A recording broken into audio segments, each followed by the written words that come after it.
This is Binghamton Now on News Radio 1290 WNBF Binghamton and WNBF.com.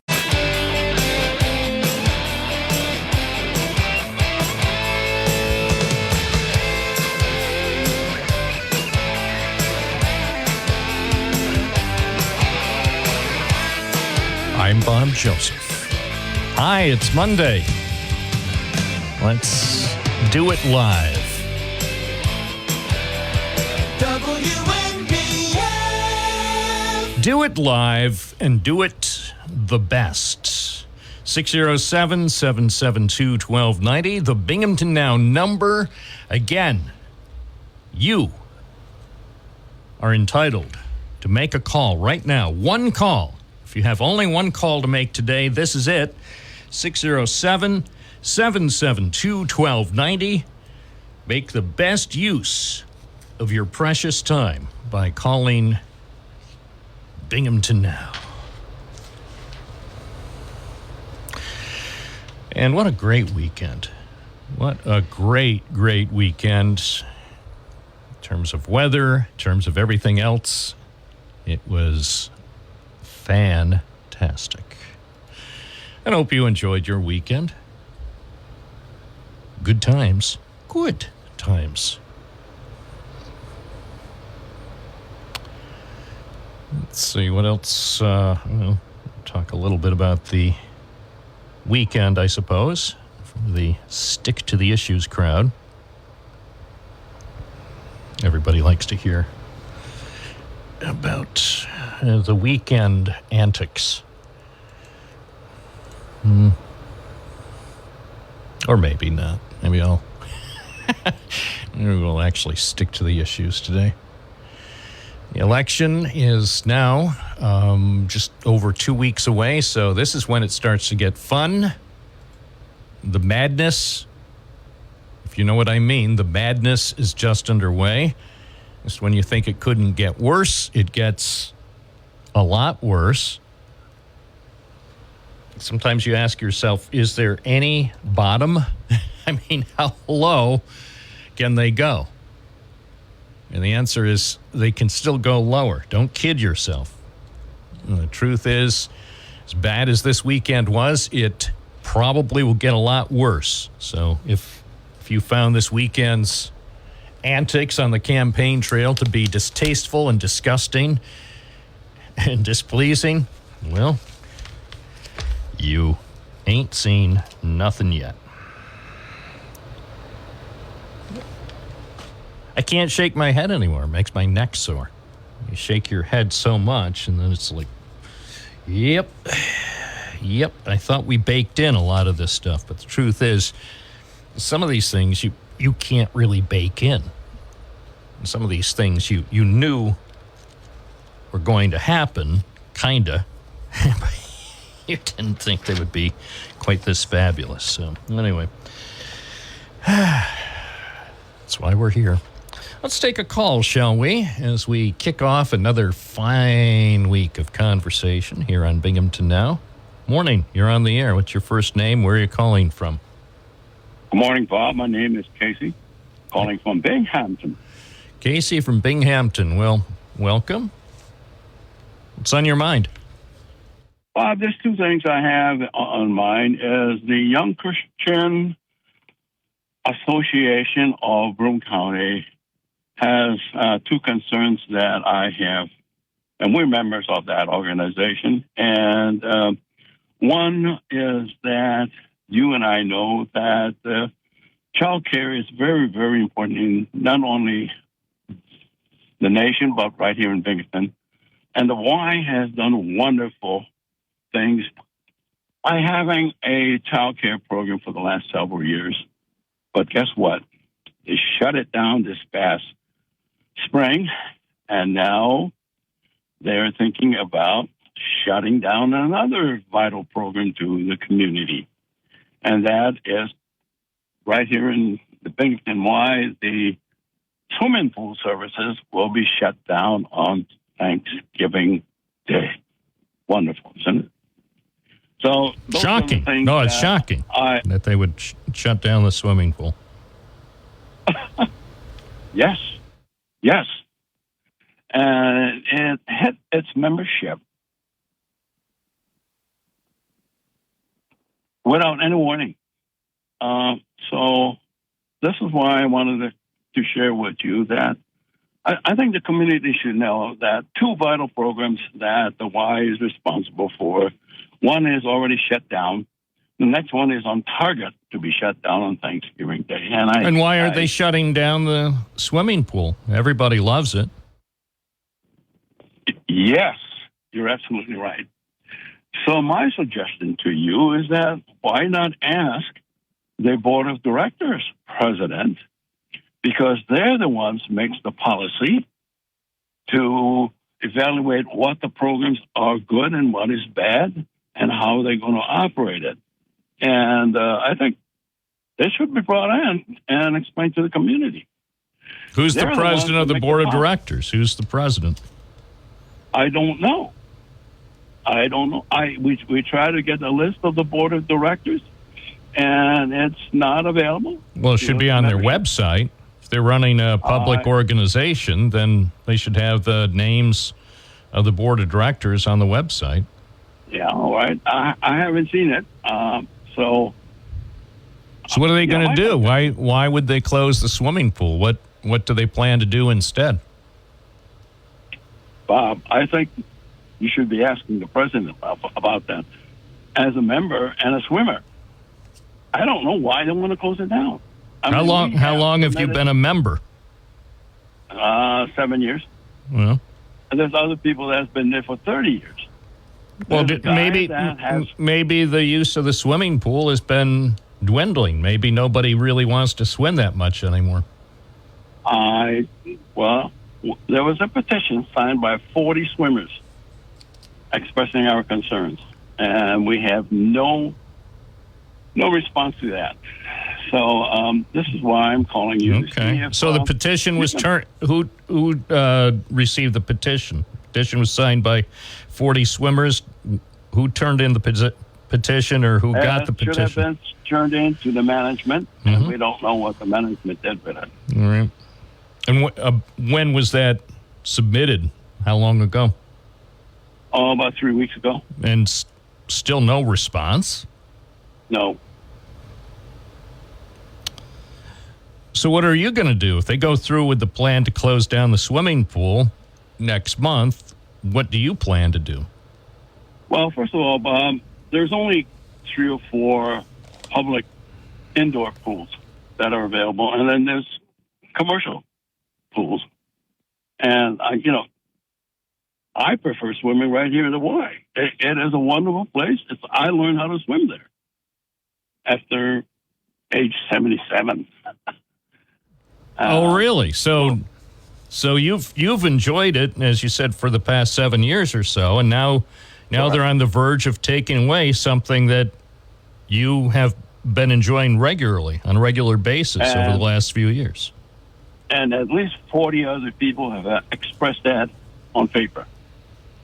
Well, that's a shame. It is. So the question is, why they want to shut it down? They shut down a vital program of child care here in our community. The question is, what happened to those kids?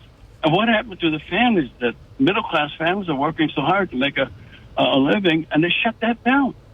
And that was last spring? This past spring.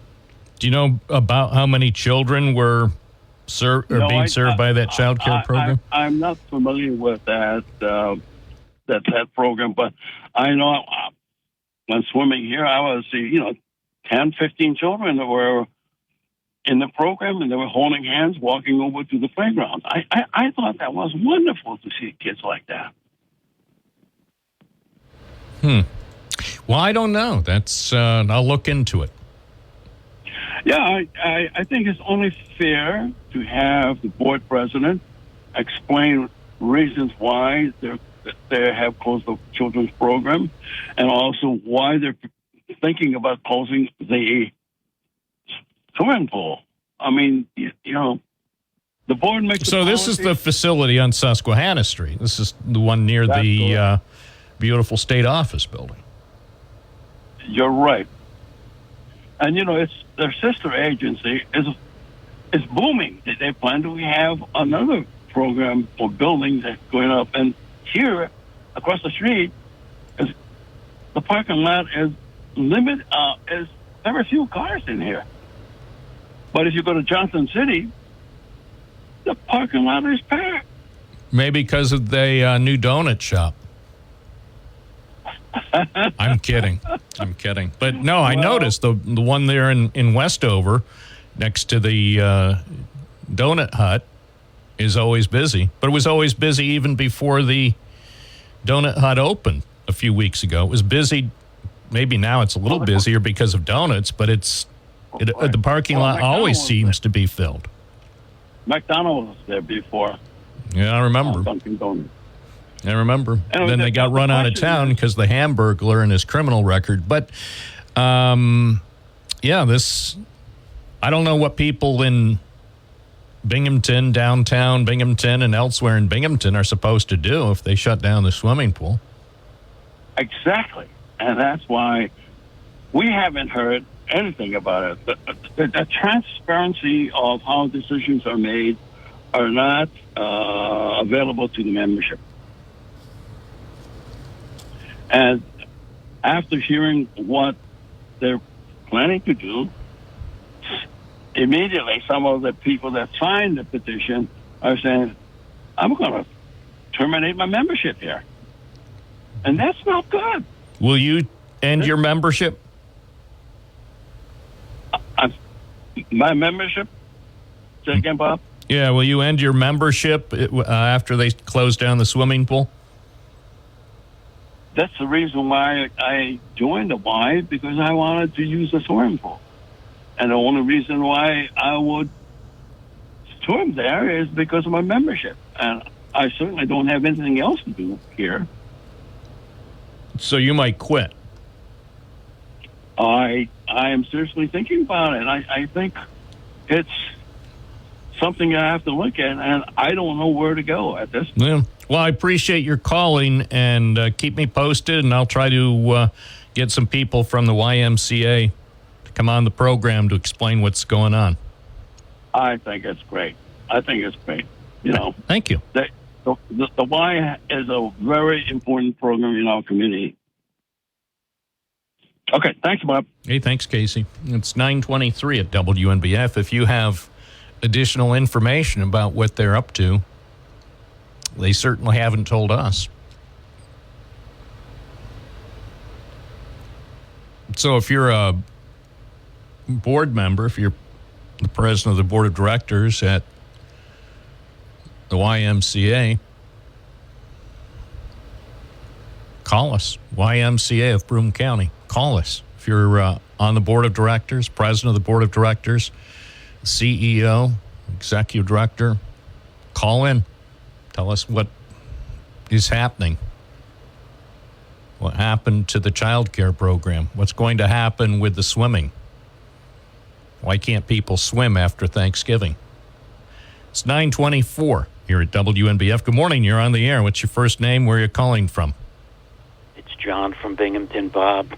If you track and follow these nonprofits, and, nonprofit organizations are half the economy around here. If you follow them closely in their tax returns, this is no surprise whatsoever. The CEO of this organization makes around $161,000 a year. And we've seen this movie before. You have nonprofits that are real estate rich and suddenly become cash poor. This was the situation with the Urban League. It was a situation with Davis College. It was the situation of the Boys and Girls Club of Western Broome. A crew gets in there, drains the organization, lives La Vida Loca on salary and benefits, and then all of a sudden there is this time where they have to reconfigure because of their mismanagement. One of the board of directors of the YMCA is none other than retired judge. He's the treasurer of it, Ferris Lebus, former New York State Supreme Court judge. If you go into the tax returns, which are publicly available, you'll see that the YMCA in the last reporting period, I guess it's 2022, losing about $500,000. There's some other reconfiguration of the assets. But what I predict is people don't understand where Binghamton is going. Binghamton is going into a drug addict, mental health, other dysfunctional people being brought in there. And it's a very small 6-block area, and you're going to see imported people, not just here, our problems, 47,000 people, but people coming in from all over. That's what the plan is. Whether it's the First Ward or the so-called crisis center that's emerging on the former CVS Northside location. This is what is happening there, and the YWCA is part of this. They are creating a family, a community of dysfunctional people, not suit and tie people, not factory workers, not media workers, but of dysfunctional people so that they can use them to build their Medicaid cards. So that's what this is about. And this building, I believe, this is the first moving of services over to Westover. I believe you're going to see exactly what you saw in the Urban League, where there was a securitous situation at the end of that to jettison the building. So that building... Didn't they buy a building from Isaac Anzarut? Well, yeah, but there was a title switch there where the landlord now, the guy that sold the Urban League where they are now, for a brief period of time had some sort of option or actual title to the building, so that it was a cloud. And these board of directors, they put in, according to their tax returns, a half hour a month. My experience with these nonprofit boards indicates that most of them don't show up. They just want it on their resume for some strange reason. And they certainly aren't very attentive, because none of this would have happened if you had a qualified and engaged board of directors. None of it. I mean, the Davis College would still be in business today at that location and still own the property if the board was not acting in their own self-interest, because some of them taught at the school. So what is going to happen over at the YMCA at 61 Susquehanna Street? What's that going to be, a Chick-fil-A? What they're going to do, Bob, is they're going to make a decision. They're going to they've got to cover their tracks. So they'll try to get whatever the latest grant is and try to reconfigure that business to that. However, they will ultimately, if they're not bailed out, they will ultimately be forced to sell that building. It's essentially their only asset. So, this is no surprise. You have to follow these organizations, and not just their press releases, and not this is a great community and all that. You have to go into the inner workings of it, and you see. I mean, look at the surprise when the Western Broom thing went under. What? What? It's going under. So this is it. These things are poorly managed, and they're being. It's a slow motion bust out, and these people have no shame. What do you want from me? All right. Well, thanks for your observations. Appreciate it as always. It's 9:30. This is WNBF Binghamton. We're serving the community, because if we don't do it, who will? I'm on your side. So you got one person on your side. aside from your family. I'm on your side. If you have information about stuff going on around here, send it to me. Send it to Bob at WNBF.com. If you send something, feel free to include your name and phone number. Don't worry, I'm not giving it to anyone. I just may want to follow up. Bob at WNBF.com. If you have information, insight into what's going on around here, because I know there's a lot going on, and I know a lot about a lot of things, but I also realize there's a lot I don't know. That's why I deputize. I hereby deputize everybody who's listening this morning to become a member of the WNBF news team. Bob at WNBF.com. More eyes, more ears, more boots on the ground. We'll be able to cover more things. Can't cover everything, but if you send me a news tip, I'll try to look into it. If it's something like a major criminal enterprise, I can't help you. You can go to the Department of Justice or the Secretive Service or someone. I'm not 60 Minutes, but I can help you on some stories. Listening to Binghamton Now, Monday morning on WNBF. Indeed, more calls more often with the information you're not likely to find elsewhere. Let's hit another line. Beverly from the town of Dickinson. Good morning. Yeah, Bob. At Country Lord's Gym in Johnson City at the mall there, they have a swimming area, but when I went, I had to pay $65 a month. Sometimes your insurance company will pay some of it, but they didn't pay mine. Oh, really? Well, yeah, it's a nice place to go, Bob, but it's very expensive. Yeah, I hear they put up the pool near the beer company. They have a beer company and then a pool company. Yeah. Gee, I hope some of that pool water doesn't get into the brew. No, Ooh. I went there for a while. But It gives a whole new meaning to IPA.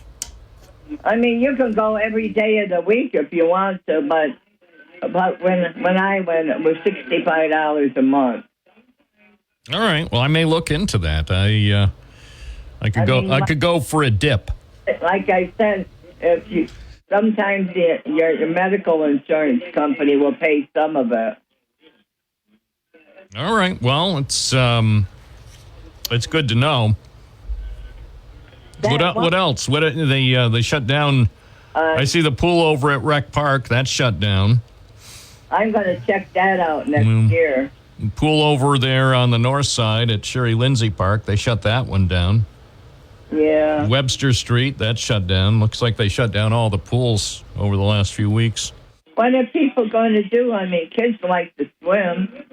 I don't know. I guess get them a ticket on Velo Airlines and give them a one-way ticket down to Florida. They could swim for the next 6 months. Yeah, well, I don't know. It seems like that they're closed and everything that people like to enjoy. Yeah, that's what it feels like. It's a darn shame because a lot of people love these things. Yeah, I mean, a lot of kids in the summertime, they go swimming to keep themselves out of mischief, And that's what I was thinking. A lot of these kids that used to do stuff at different places, now what are they going to do? All they're going to be able to do now is smash and grabs, breaking into cars and, stealing valuables out of cars. Swimming in the river down here, they cut that out years ago.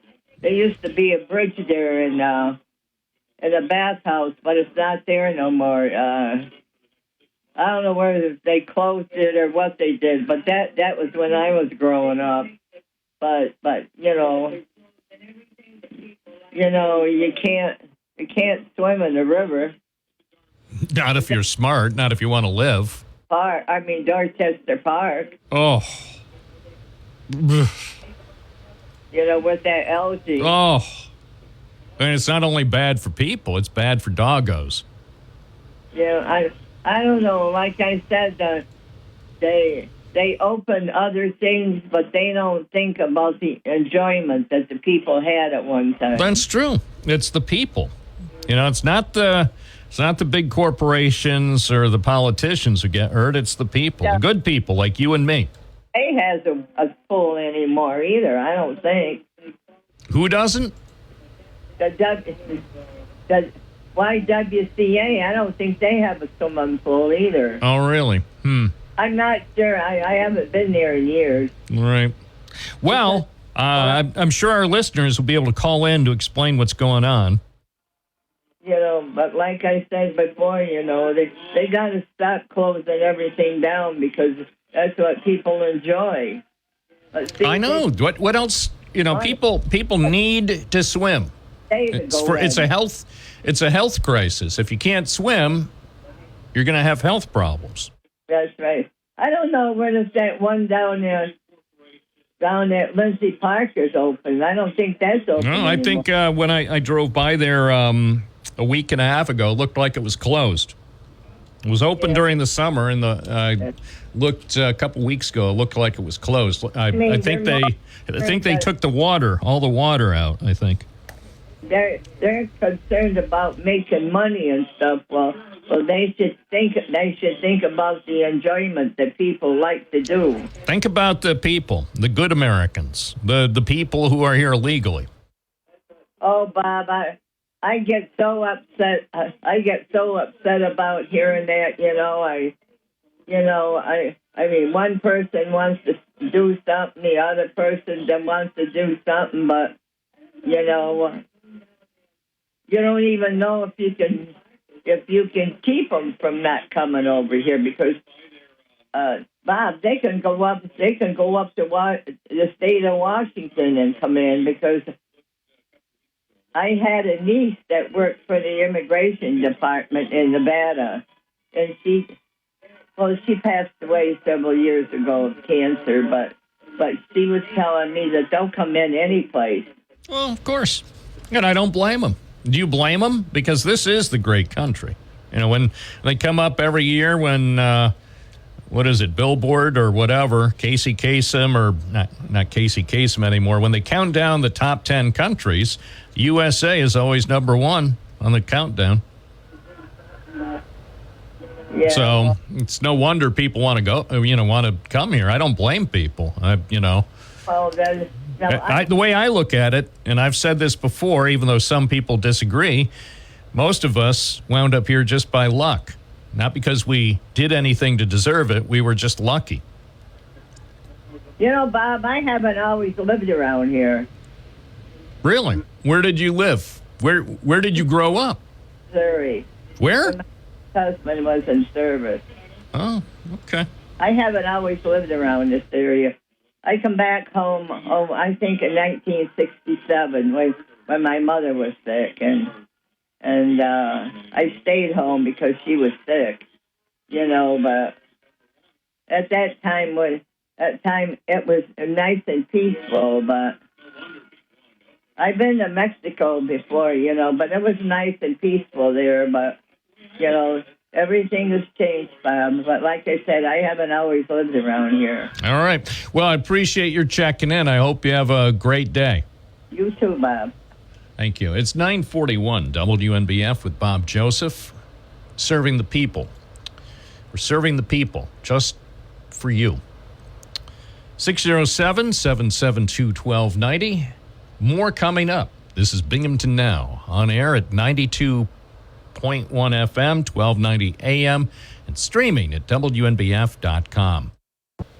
Come on in. The water's fine here at the WNBF Olympic-sized pool. Swimming. Why would they take away a pool? A cool pool. Cheryl from the town of Binghamton writes regarding pools, the listeners should check with the school district in which they reside. Most have open swim times at little or no cost to residents. Have a nice day. Thank you, Cheryl. That's a good point. Many school districts do have that opportunity. So contact your local school district and they can give you the information about when you could take advantage of Open Swim, maybe for free, maybe for a modest cost. Modest. Weather is almost too nice. There are days like this, next 3 days, if I wasn't dedicated to journalism and if I wasn't dedicated to Binghamton Now, I'd be out on the street working on my tan or hanging out at the Round Top or the Otsenengo or the Rec. I'd be hanging out at some park. Look at this weather. Sunny today, 76. Clear tonight, 48. Sunny tomorrow, 77. Sunny Wednesday, 76. And right now, you're in downtown Binghamton, the media capital of the world. It's 48. That's 9 Celsius here at All Hit Music Radio. 9 Celsius. At 9:47, let's see what else is going on here in the wide world of wonder.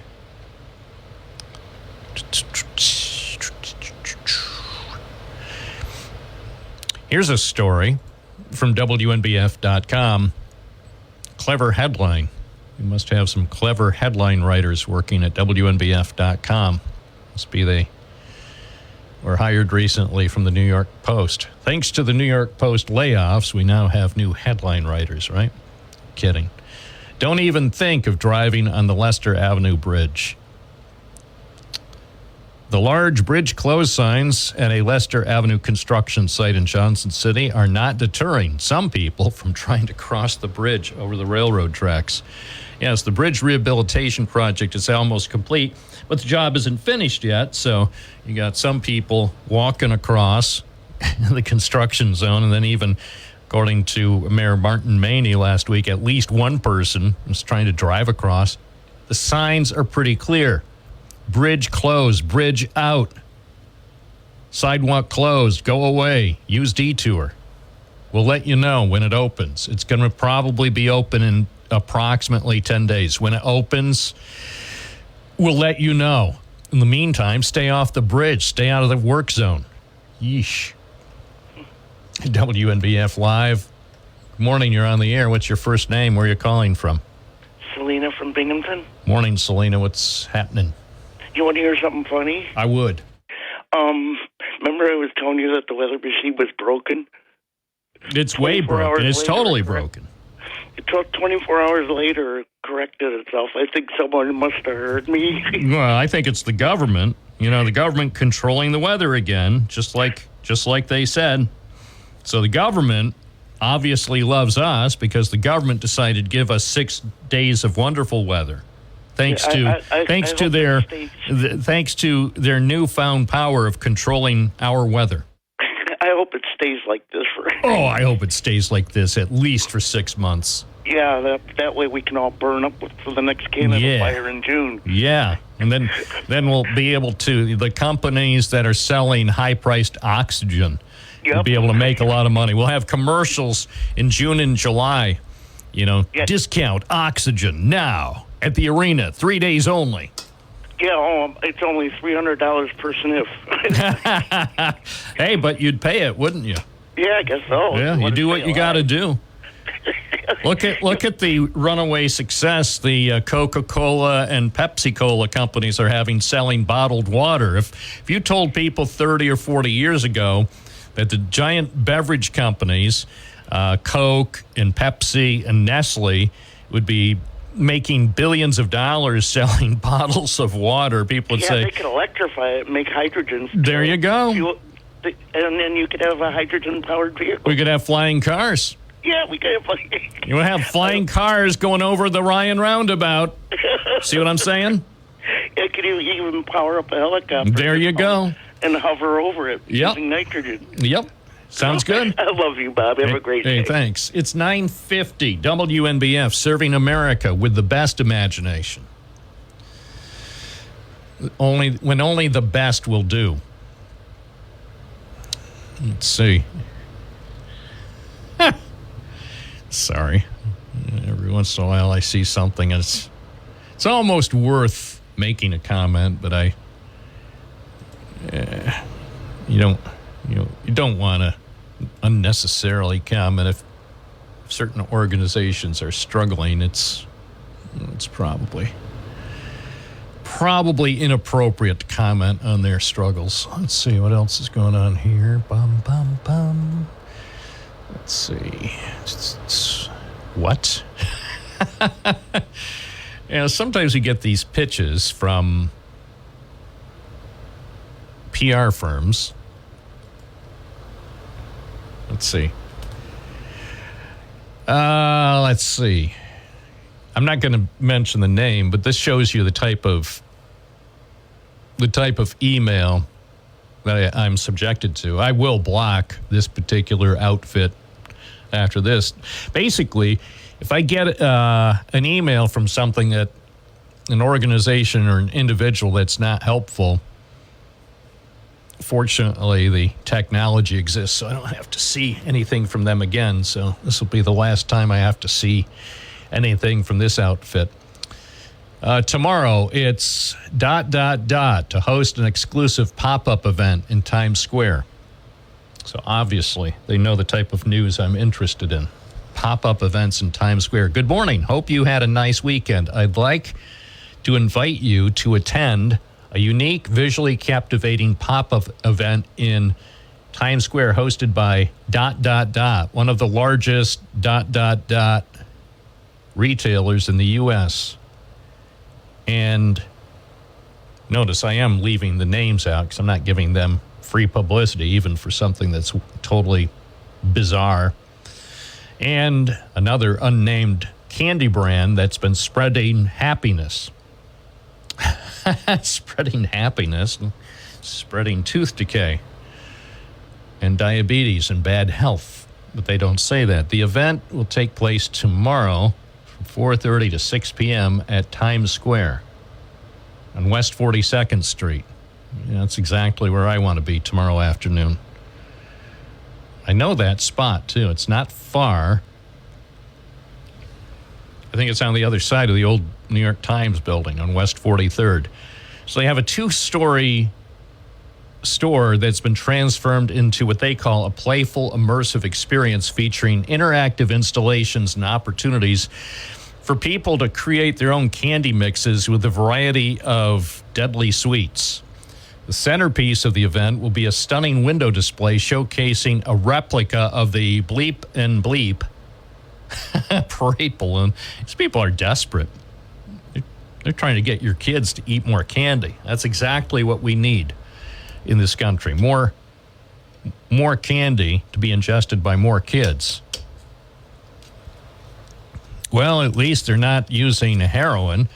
As part of the event, this unnamed brand will also release a digital storybook titled You Know Who Goes to the Parade, telling the exciting journey of You Know Who from the happy world of You Know What to the famous parade. In addition to the immersive experience, attendees will be treated to a free balloon, a 5-ounce bag of candy, and access to the digital storybook via a QR code. Oh, this is embargoed. Whoops. Oh, well, that's what they get for sending it to me. Embargoed until 11 a.m. Well, you got the exclusive, kids. See the full media alert below. I hope you can attend and cover this event. We can also arrange interviews with representatives of the people who make these deadly candies. If you're interested, please let me know if you can join or need any additional information. Looking forward to hearing from you. Thank you. Sweet regards, Felicia.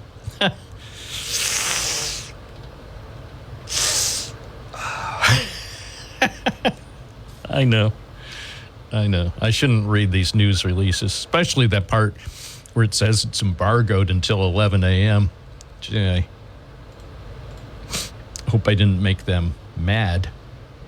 We're angry. That kid in Binghamton just read our news release. Plus, to make it worse, he didn't mention any of our brands by name. It's true. But you know what? Tune into the news tomorrow, because there will be a lot of radio and TV newscasters and online things, even newspapers, that'll probably do a news story out of that, when in fact it's just nothing short of a commercial. And there's nothing wrong with commercials, don't get me wrong. We at WNBF, we are supported by fine sponsors. But what these people do with their news releases, they want free publicity for delicious and healthy snacks laced with sugar and artificial colors. They want free publicity about that 10 days before 10 days before Halloween, and they're not paying anything for the free commercials. And yet, I bet I'll tune in tomorrow morning. And finally, on Action News, look, it's a pop-up store where they sell candy. And I'll be saying, yeah, there are a lot of stores and a lot of communities that sell candy. Is this... Well, but look, they have an immersive experience where kids can go in and be dunked into a swimming pool filled with sugar and artificial colors. Where are the health officials when you need them? Where's the FDA? Where's the Department of Health or somebody? Don't they care? Trying to get kids to eat more and more and more candy? It's no wonder.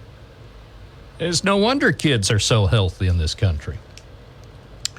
Monday morning, we're just getting started. This is Bob Joseph live on Binghamton Now on News Radio, WNBF and WNBF.com. Well, it's not all politics all the time. Sometimes we have the weather on because we have a weather deck. No, we don't have a weather deck, but we'd like to get one. Joining us now in the studio, not one, but two Republican County chairman, Benji Fetterman and Don Castellucci, here together for the first time ever. Correct. We make a good pair. Yeah, we do. Yeah. You both have been here separately, so welcome to the studio. Of course, our listeners are aware Election Day is just 15 days away. Early voting starts on Saturday, so now this is when it starts to get serious. Yes, it does. And we've been encouraging early voting for over a year now, banking to vote, getting people out early because you never know when something's going to happen on Election Day. We've been speaking. I used the George Santos race in Long Island. There was a snowstorm that day. Yeah. And not that that was going to maybe change the election, but a lot of people did not get out and vote because of that. So if you can get your vote banked, then the party can use its resources to go after people that haven't got out there yet, and they know that the vote's in. So it's very important. And I use this example.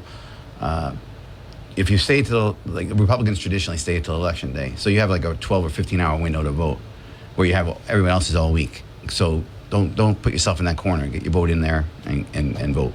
So don't tell anyone. My secret plan isn't to vote early. My plan is to vote at probably literally the last minute. I'm going to show up at my polling place at 8:59 p.m. and try to be the last person to cast a vote. I don't know why. I guess, somebody's got to be it. Just be cute, It's like, do you have any cookies left? No, we ran out of cookies 2 hours ago. You're too clever. So, Mr. Fetterman, tell us a little bit about what your thoughts are. Let's talk about the presidential race first, and then we'll start talking about some local things. Obviously, everybody is fixated on the race between Trump and Harris. What are your thoughts generally? I mean, obviously, some people think they know exactly what will happen in New York State.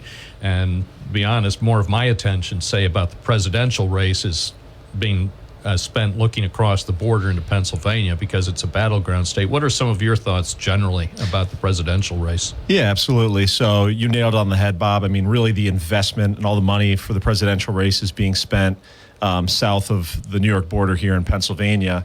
But really what I'm focused on, and I think a lot of the money that's being spent in Broome County is the congressional race.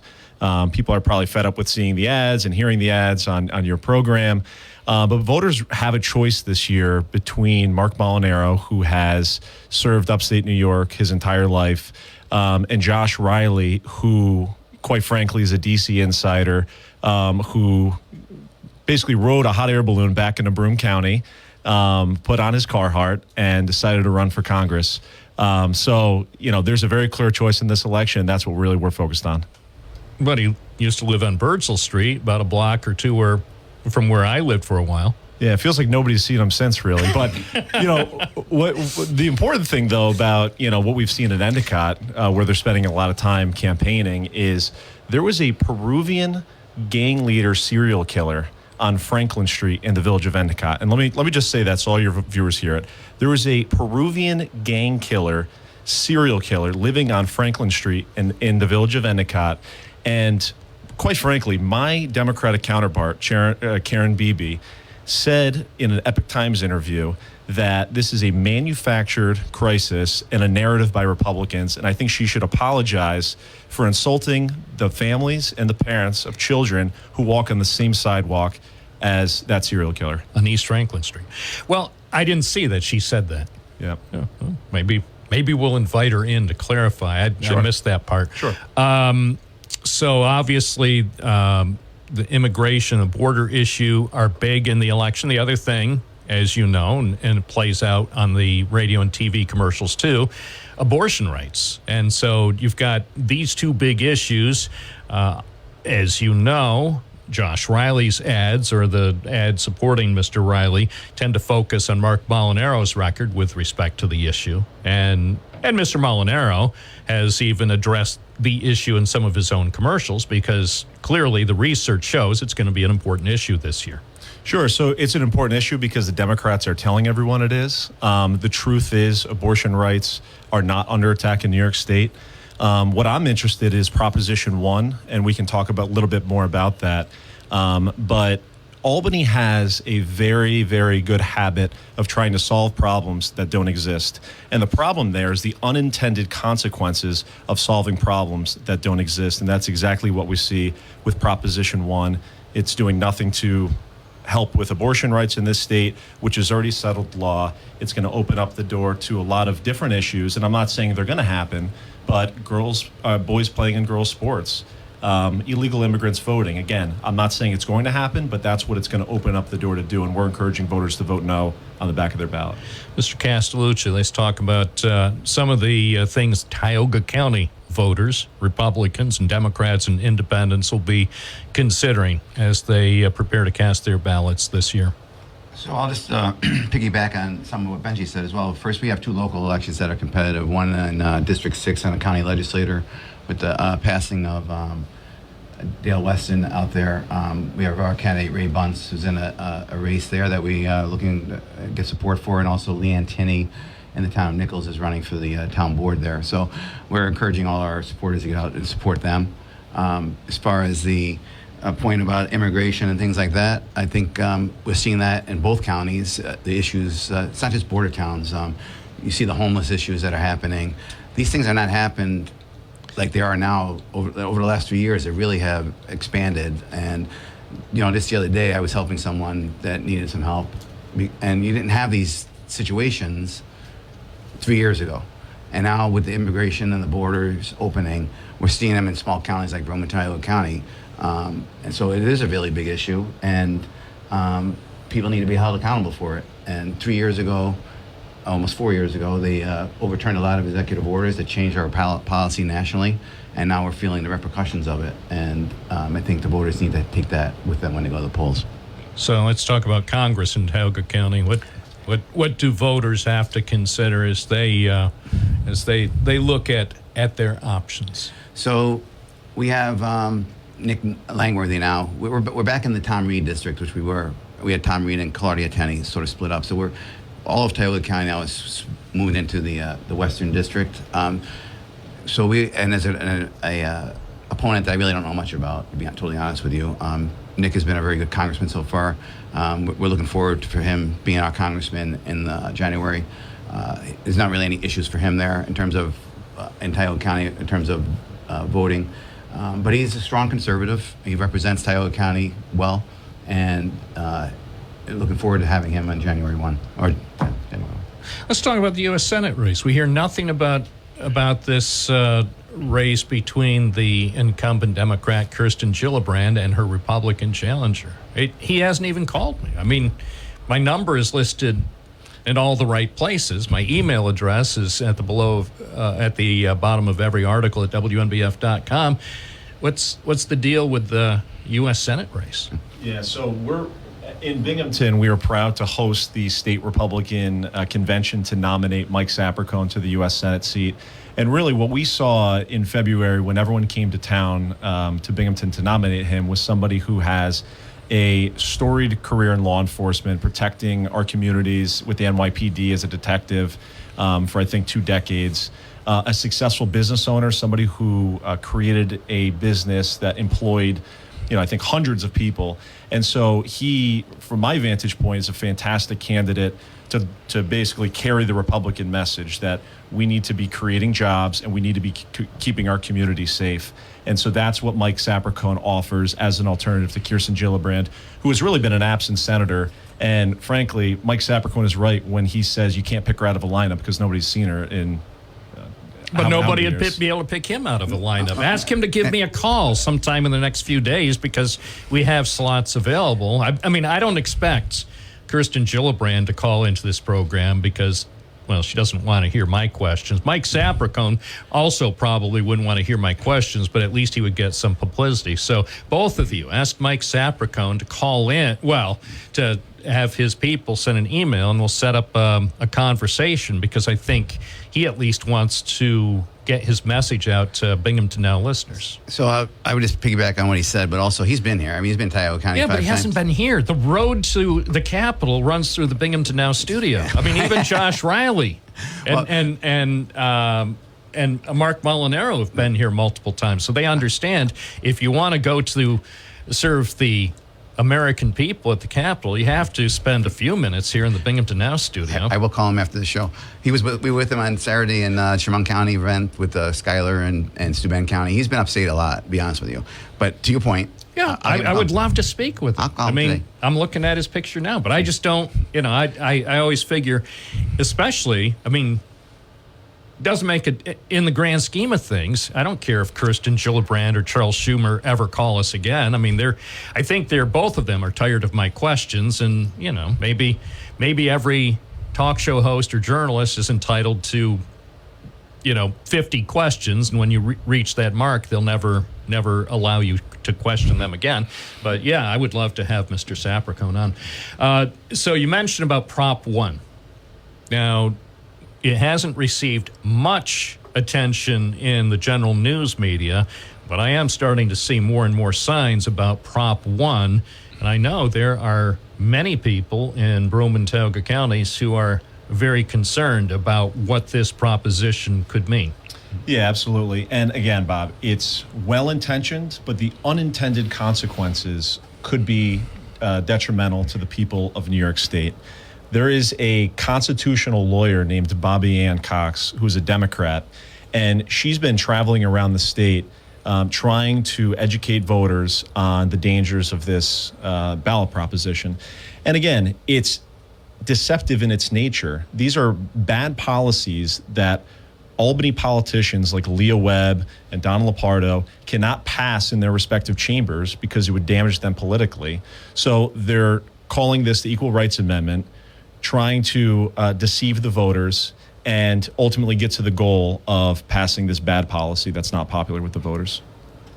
So what do you think, Mr. Castellucci? You think in Tioga County, what's your sense? I have a sense, although I don't make predictions, I have a sense of how it might go statewide, but I also have a sense that it could be different in Tioga County. Yeah, well, if you probably noticed, I put some signs out in some neighborhoods yesterday. I've noticed. So it's what Benji said, but what it is it's hiding what the real wording is. And if you're worrying about women's rights, this thing is going to take away women's rights in terms of girls' sports and events like that, because they're going to let someone who identifies as a woman play in female sports, and it denigrates the sport and it takes away women's rights. So there's a lot of things in there that need to be looked at, and when the wording is smooth. So in Tioga County, I think there's been a lot of pushback on it. This is one small county in upstate New York, but I think there's a statewide effort that's been going on for quite a while. And if you remember a couple of years ago, we defeated a ballot amendment, and I think that it's very possible that this could happen again. It's 10:24 at WNBF. We're talking with two county GOP chairmen, Donald Castellucci from Tioga and Benji Fetterman from Broome. Mr. Fetterman, why isn't the Broome County Executive, Jason Garner, facing a challenge? He was here a couple of weeks ago, and I asked him how his re-election campaign was going, and he seemed to indicate it's going really well since he has no opponent. Sure. So, candidate recruitment is critical, and we need to do a better job at that. But we're really focused on the candidates that we have right now, and we're really doubling down our efforts for Congressman Mark Molinaro, who is so deserving of re-election. He's delivering on the promises that he said he was going to, make. He's the second most bipartisan member of Congress, and we should be re-electing him in droves, opposed to Josh Riley, who is really, talk about the migrant crisis and arguing many, many times to. Bob is taking a photo of me, so I'm a little distracted at the moment. But and Mr. Castellucci, move. We should do this separate, but I might be busy later when during the break. So, I'll put that on Twitter. Okay, now nice. You may continue. Very nice.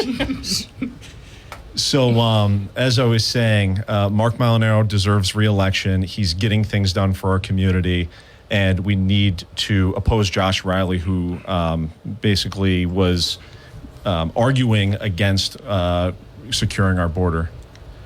So, man, said he's our congressman right now, and I will say, and I'm pushing on, closing on 30 years here in this business. He is one of the hardest working politicians and one that cares about people that I've worked with in 30 years. And hands down. You might not like everything he says, but he tells you where he is, and he's very honest about it. And even with me, some issues we don't agree on. But he'll tell you what his stance is, and this is why, and he'll reason it out for you. And I think it's very rare in today's politics when you find that. So we have a few days left before the early voting gets started. We'll start Saturday in New York State. So you're making a joint appearance here on the program. What else do both of you plan to do over the next 2 weeks, not only to get out the vote, but to reinforce the messages you're putting out for local and the national races? So we have a mailing going out. We're going to be working on it this week, a little over 3,100 pieces to high-end voters in Tioga County. We'll be doing some extra work on our website, getting the information out. We're going to do some calling, which we don't generally do out in Tioga County, but we're going to start doing that and just keep pushing, the message out to wherever we can. All right. Is Donald Trump coming to Tioga County between now and November 5th? I'm planning probably next year. Okay. Sometime in February. Maybe. Let me know. Keep me posted. I need another Donald Trump interview. I haven't talked with the guy in more than a decade. He won't even remember. He'll be like, Bob, who? Oh, no, he told me he remembers. No, How could he forget? The most innocuous question about, did you ever have a Speedy? Oh, sure. Yeah. Right, yeah. I'll bring him to Binghamton, and he'll be able to have I guarantee this. And this, to be fair, this also would apply to Kamala Harris. Both of them, they're welcome to come to Binghamton anytime in the next 6 months, and I will buy them a Speedy and a small Coke. What other incentive do they need? I was going to say, some restrictions may apply. And is Mr. Fetterman, anything else that you are looking forward to doing over the next 2 weeks as far as getting out the vote and reinforcing the Republican positions for both the local and national races? Yeah, absolutely. And I just want to say, too, this is a volunteer job that Don and I do, and we're really dedicated. Wait, you're not in it for the money? Oh, no. No. Well, I did get a free coffee. Eventually bought me a coffee. Yeah, I did. This is a volunteer job. We are trying our best. We're trying to make our community a better place. And really, like you said, Bob, we're turning out the vote.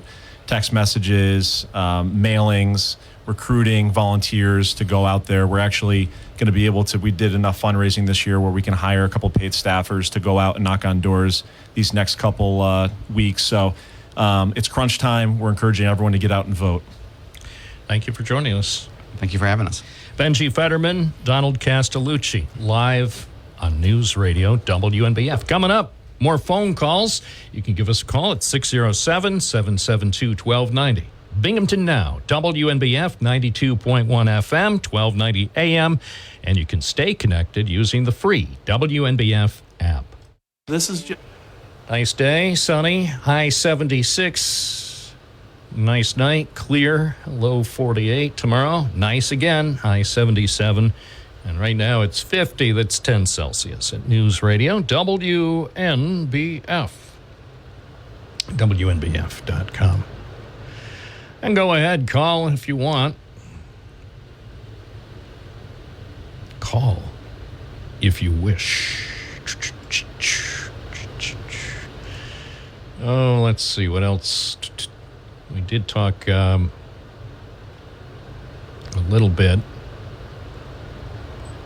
about people who ignore signs. The thing about the signs with the Leicester Avenue Bridge, even I, if I wasn't paying much attention, even I could see the signs that say bridge closed and bridge out.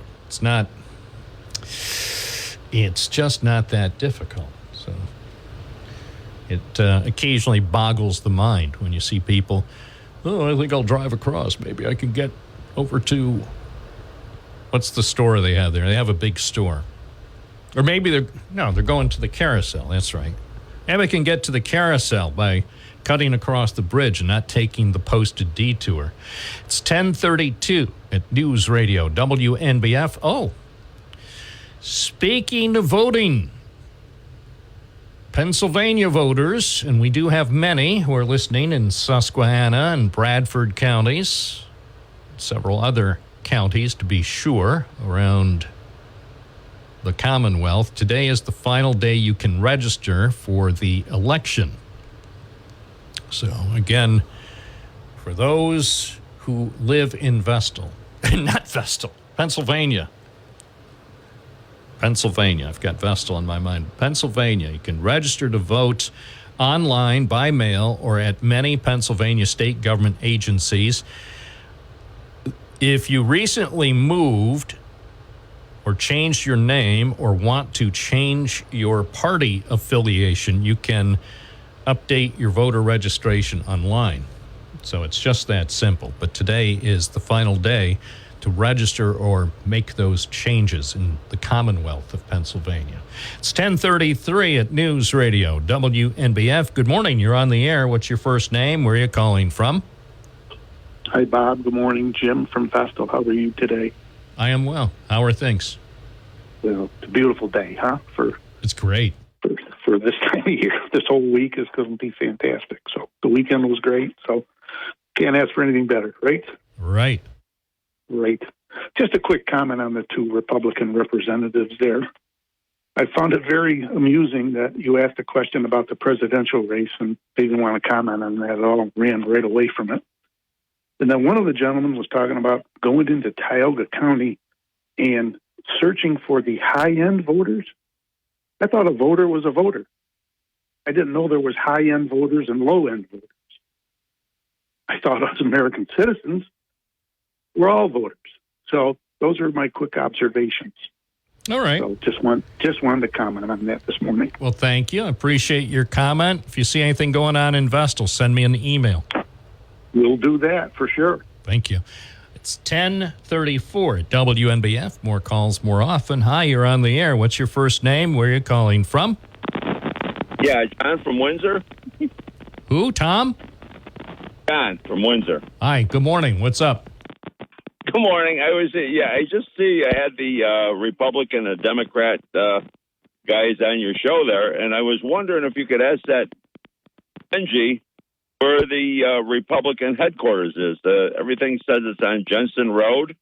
The only thing that I can see in that building is the Fastenal company, unless they got it in a ghillie suit.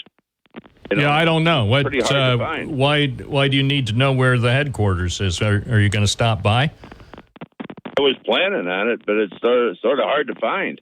Yeah, I don't know. You could probably call their number, and ask them. They left. You know, if I knew that was. They left already. Yeah, they were here for about 20 minutes, but I can't imagine most people who want to go to the Republican Party headquarters don't know where it is. But yeah, you could give them a call. Well, it's easy. The Democrat is right up on Upper Court Street by the diner there. I mean, it's easy to get to, and I think everybody knows where it is. But the Republican is like a big mystery. I don't know how, all that's going to work out. But Democrats are pretty easy to I'm not find. sure. Of all the things that I've heard people concerned about, this is the first time I've heard any concern about the location of the Republican headquarters. I didn't realize there was concern, but we'll see what the other listeners have to say. It's the Fastenal building. It's, I think, 320 North Jensen Road is what it says online, but I'm not clear why that would make a difference. Why are you going to pay a visit to the Republican headquarters? I'd like to just see what they got. If they have signs or anything like that. I know. If you want signs, you can order them online. The signs I got come from Pittsburgh. All right. Well, as I say, the phone number is listed online. Call the listed number, and I'm sure they'll tell you how you can get signs for all the Republican candidates. Yeah, well, I did that back a few months ago. I talked to that. In fact, Benji, the Benji guy, called me back after a couple days. And he wouldn't tell you where the headquarters was? He told me it was, 320 North Jensen Road. I don't know. I'm personally, of all the things I need to do today, that's not on my list. But if I happen to be in, if I'm on Jensen Road, I was on Jensen Road last Thursday. That's how I found the alternative lawn experiment going on, since I was driving on Jensen Road. But if I'm on Jensen Road this week, I'll stop by and see what I can find out. Well, just don't go as fast as Judge Janine. You don't want to do that. I never in my life have gone as fast as her. And also, I never have had a car as nice as hers. Well, you got to work harder. I know. She's the best. Thank you. It's 10:38 at WNBF. Good morning. You're on the air. What's your first name? Where are you calling from? This is Paul from West Windsor. Welcome, Paul. Hey, remember I was talking about Ideal Bowling Alley? Well, I paid $10 for my sub to bowl today at noon, and I got to go to the doctor's. So if anybody out there wants to bowl at noon, talk to Ron down at the bowling alley, and Cindy's the owner. She'll be there. The first come, first serve. You can bowl for $10. Just say that. I'm serious. You want Paul from West Windsor's slot. Right. I have to go to the doctor's. Okay. And I can't cancel the appointment. All right. First come, first serve. I don't want the whole county calling in. Well, now they will. Not just the whole county, but potentially a global audience of billions. Talk to Cindy, the owner. She'll tell you if it's too late. All right. She'll say, if sorry, we're all filled. Well, and anyway, either way, they could probably still work out some sort of a deal. God, I hate to miss bowling. It's tearing my heart out to miss. I don't bowl. The last time I bowled was in Dover, Delaware, at the Air Force Base, and let's put it this way, it didn't end well. I'll tell you, true bowlers, they hate to miss, and I wouldn't miss if I didn't have to. All right. Okay. Thanks, Paul. Thank you. Bye. 10:39 at WNBF. Better living through bowling. I just never could get the hang of it. It was just, I understand the concept. Don't get me wrong. The other thing is, I always wanted to be the host of Bowling for Dollars, but they canceled the program before I got into the business. Bowling for Dollars. Yeah, those were the days, my friend. 607-772-1290. This is Bob Joseph Live, Living Color, NBF. Bob Joseph at 10:43. Let's take another call from the hotlines. Matt from Binghamton, you're on the air. Hey, Bob. Did you have a nice weekend? Oh, the best. Just the best. Good. I'm calling from the Department of Hypocrisy. Basically, it was revealed over the weekend that, I don't know how many people caught this, probably didn't catch it. If you don't listen to anything but Fox News, you wouldn't catch it. But turns out in 2018, a few documents were uncovered that show that the Trump administration was very concerned about transgender and affirming care and all sorts of things in the prison system, and taking action to do the humane thing about transgender care in prisons. And now it's usually what Trump does. He'll project on stuff that he's done previously and then make it into an issue and try to bash his opponents. Turns out he was the one who started this whole thing about transgender affirming care, which is under his administration, and now is spending tens of millions of dollars during all the football games and this weekend of running ads condemning what he claims that Kamala Harris and the the Democrats have done. He started it. It's not surprising. He did, and that's something actually good he did, but now he's using it to bash right. Democrats. So I just wanted to point that out. That all right. Well, I'm glad we got that out there. I hadn't really been paying too much attention to that. Thank you, Matt from Binghamton. It's 10:45. It's one of the issues. I just haven't paid a lot of attention. We don't get much feedback on that. Maybe we're not broadcasting to the appropriate demographic. We just haven't had much input on the issue. Once again, water in the lines, or the phone company is playing its telephonic games again. 607-772-1290. If you were just dialing in, try again. See how our... It's no wonder we can put people on the moon, but we can't complete 100% of the phone calls in America. I know you're saying, well, it was so much easier back in the 70s when we had real phones. Hi, good morning. You're on the air. What's your first name? Where are you calling from? Good morning, Bob. It's Gary on the west side.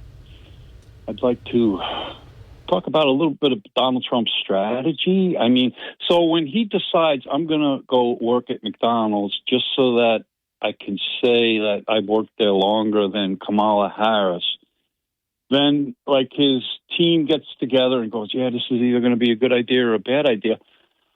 I mean, I'm not sure exactly what he was trying to accomplish. Like, is he supposed to be like an everyday man now where I've never worked a day in my life, but look, I could work the fryer at McDonald's better than anybody. I mean, I'm not sure exactly he didn't work what they there. were trying. That was a news conference. He wasn't working. A stunt. Well, he was working. It was not work. Well, why? Because he didn't get paid? He didn't get paid. They shut the place down till 4 p.m. Okay. The place was shut down. The people who pulled up at the window, I'm sure, were carefully selected. Vetted, yep. The whole thing was a joke. I mean, I'm not saying it was a bad joke. It's a joke. It was, and most of the U.S. media fell for it. Whatever. That's what we've been told. The whole thing was closed. So if that's how he wants to do it, I don't know. It just, to me, it just felt phony and fake. But Well, yeah, you know, where what's he trying to prove? Did he take? Here's the question. I didn't see the whole thing. So did he take actual orders? I saw him handing bags to people at the drive-up. I saw him playing with a basket of fries. Did he take orders? I think they had like 6 cars that had to go through and to me, stuff like that. So I'm skeptical. Kool-Aid is what he's selling. He's trying to sell the Kool-Aid. The whole thing seemed phony, and I know it's some people think it's clever. I didn't think it was clever. It's if you want to go and actually go and work at a McDonald's, go do it, but don't shut it down. Don't invite TV crews. If you want to actually work, go. I'll tell you where to go. You go to the McDonald's over on Main Street on the west side. Go there. They probably need someone who actually will do some work. So if Donald Trump wants to do some actual work on the night shift tonight until close at that McDonald's over on Main Street near where you live, Gary, then go do it. But don't close it down. Don't bring the media. Just go do it. You could have one of your campaign people, one of your minions, take pictures and video, and then show it after you've done it. Show us taking orders. Show us dealing with people at the counter. Show us dealing with people who have complaints when the order isn't perfect. Not some guy who's probably wearing a $700 beautiful shirt. It's probably not a $700 shirt. It's probably a $2,000 shirt and one of his trademark ties. I mean, the guy was dressed impeccably, in addition with his brand new McDonald's apron. But go do the actual job. Go to the McDonald's near, across from Popeyes, that one. Go to that one near Popeyes, or go to the one over near the Arch and Endicott. And don't tell anybody ahead of time. I just thought the whole thing was a joke. Well, it kind of is. It's good to know, though, if he doesn't win the election, at least that he can fall back on a job. No, he's not going to work another day in his life. Probably not. And why should he? Why should he? He's had a good run. He's led a charmed life. He shouldn't work, in my opinion, and this is because I care about him. In my opinion, he shouldn't work another day in his life. He should go to Mar-a-Lago and enjoy the next 30 or 40 years and live the good life. He deserves it. Yeah, but then he doesn't have the power, and that's what's driving him. That's not about power. Sure he loves, no. Yes. He loves the publicity. He loves being on page one. It's not power. It's not a power trip. It's an ego trip. He used to. They say he used to when the New York Times was delivered to his office at the Trump Towers. He used to go through the front page and circle the number of times his name was on the front page, and then he would go through the paper and circle. So it's more about ego, I think, than power. I don't think he needs the power. Probably a combination. Maybe. Anyway, I mean, he's entitled. I mean, he certainly is entitled. Oh, he's entitled, all right. Oh, he's definitely entitled, all right. But, what about the Democrats trying to come up with he's too old and he's not competent enough to... It's not a question of age. Did you hear some of the stuff he said over the weekend? I mean, come on, man. Not. I didn't hear everything you said. Well, you owe it to yourself to do a Google search of what he said over the weekend. That's all I'm going to say. Okay. I'm sure it's a little bit crazy, and I know you're. It's not a little bit crazy. About Arnold Palmer. I mean, he's always talking about his hands being bigger, right? And then everybody was like, "Oh, that's just Donald being Donald." All right, well, what is it now, right? He's trying to get across his policies to his constituents, and he talks for 15 minutes about Arnold Palmer in the shower. I mean, is that what they really want to hear? I don't think so. They might have thought it was funny at the time. I get it. He's in Latrobe, too, so he's trying to make it like he's the down-home type guy, I guess. I'm not sure. It was wrong. It's ridiculous. It was It's wrong. ridiculous. There were women, there were children, there were infants, there were Children puppies. right in the background. There were dogs and cats who hadn't been eaten yet. Come on, man. You don't say that in public. You don't even say that in a locker room. You know, he's not what we heard sadly on Saturday. He thought he was back on the Billy Bush bus. I thought that was a phase he had been going through. I thought he had learned his lesson. That's not the type of thing you talk about. I mean, if you're a not in religious public. person, how do you vote for this guy? If you're a religious person, how do you say, this is the guy I want to run my country? I don't care about really what he's like. You know, he's everything I want him to be. I mean, could you imagine if Kamala Harris, and look, I can't get into what she'd be talking about, but if she ever spoke in those terms, it would be incredible. I mean, it would be. Talking about, oh like my! Hillary, Oh, don't whatever. even! Oh, don't even! Don't ever! I stop. Who do you think you are, Trump? I know. I'm not. But here's the other thing. I don't want to be Trump. What about Barron? You know Barron had to have heard that. Do you think Barron, because he's at school now, think about Barron this morning. He's gone to classes, and he has to put up with all the blowback from what his dad said. I think Barron can handle himself. I think he Barron can turn out to be a good guy. Barron is the best, and he will be probably a presidential candidate in the future. In the future, sure. Yeah. You know, and hopefully he doesn't have to change his name to have a successful political career. But the thing is, in the meantime, he's going to school. Should he be subjected to the potential abuse from his classmates this morning? Sure. Why not? I mean, that's what makes you a person, right? I mean, you know, look, you go to school and kids don't always agree with you. They pick on your stuff. And that's part of being a human being, is developing skills to, you know, battle against that, to get past that, and to just let it slide off your back or whatever you're going to do, right? So, sure. I mean, if the kids picked on him about that. Yeah, well, I don't want to hear any reports of Barron Trump being bullied at school today. Okay. And it's okay for the Democrats to say, well, now isn't the time for Donald Trump to become president because he's too old. And it has nothing to do with age. He's unhinged now, they say. He's unhinged. That's the new term. Well, unhinged. But people, if you've been following him over the years, some people would say, well, when was the last time he was hinged? Yeah. I mean, and I asked that. That's just a hypothetical. I didn't say I'm asking. I said some people would ask. Right. You know, and I'm sure over the years, I'm sure he was hinged. But do they have it on video? Are there tapes? You don't have to prove that he was hinged, I think. You know, you just got to prove he's unhinged. Hey, when you've been convicted of 34 felonies, you don't have to prove much of anything. The main thing you need to do is be elected president so you can pardon yourself. Well, that might become true. Sure. Stay out of prison, man. Who wants to go to the big house when you could live in the White House?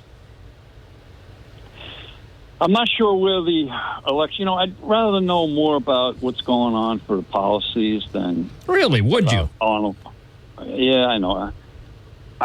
So now I can't even drink. They have this fabulous drink that for years many people enjoyed. It's half lemonade and half who knows what, half lemonade and half Moxie, and now at least half of the American people can never drink that again.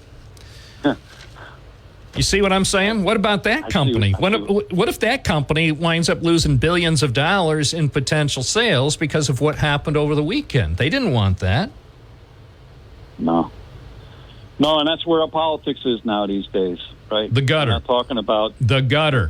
The gutter. You know, that kind of talk, as recently as 10 years ago, that kind of talk would never have been uttered. Right.